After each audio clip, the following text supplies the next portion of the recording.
이번 주 우리 시장은 어땠을까요? 이번 주 경제 이슈를 콕콕 다가오는 주요 경제 일정을 쏙쏙 픽해서 전해드립니다. 안녕하세요. 주간 경제픽 진행을 맡은 이수연입니다. 2026년 4월 첫째 주 주간 경제픽 시작합니다. 중동 전쟁으로 인해 우리 시장도 영향을 받고 있습니다. 세계 국채지수에 편입되면서 불안정한 환율과 금리를 낮추려는 시도, 그리고 에너지 수급 불안으로 인한 민생 경제를 회복하려는 시도가 있었습니다. 이번 주 키워드 보시죠.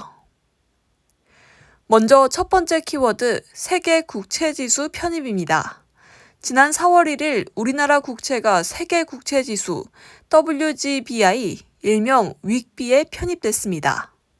윅비는 영국 파이낸셜 타임스 스톡 익스체인지 러셀이 발표하는 글로벌 국채지수인데요.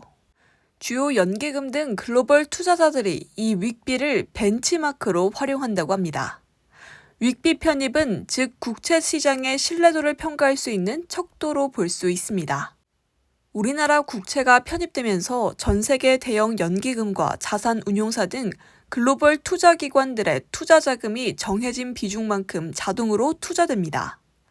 우리나라 비중에 맞춰 약 8개월 동안 71조 7,200억여 원 정도가 투자될 예정이란 겁니다. 그래서 우리 국채가 윅비에 편입된 이후 국고채 금리가 안정세를 보였습니다. 정부는 지난 30일부터 사흘간 외국인이 우리나라 국채를 4조 원 넘게 매수했다고 밝혔는데요. 이는 편입 이전 지난달 외국인의 국고채 순매수 9조 5천억 원 수준의 절반 가까운 자금입니다. 외환자금 유입으로 국고채 금리는 전주 대비 0.134포인트 하락한 연 3.448%를 기록했는데요. 더불어 환율 안정화에도 도움이 될 것으로 보여 주목됩니다. 이어서 두 번째 키워드, 중동전쟁 추경입니다. 지난 3월 31일 국무회의에서 2026년 추가 경전 예산안이 통과됐습니다. 이번 추경은 현 정부 출범 이후 두 번째인데요. 중동전쟁 위기 극복을 위해 세수를 활용해 26조 2천억 원 규모로 진행됩니다. 정부는 소득 하위 70% 이하의 국민에 1인당 10만 원에서 60만 원의 지역화폐 지원금을 지급하기로 했습니다. 또 대중교통 이용을 장려하기 위해 K패스 환급률도 한시적으로 최대 30%로 상향합니다.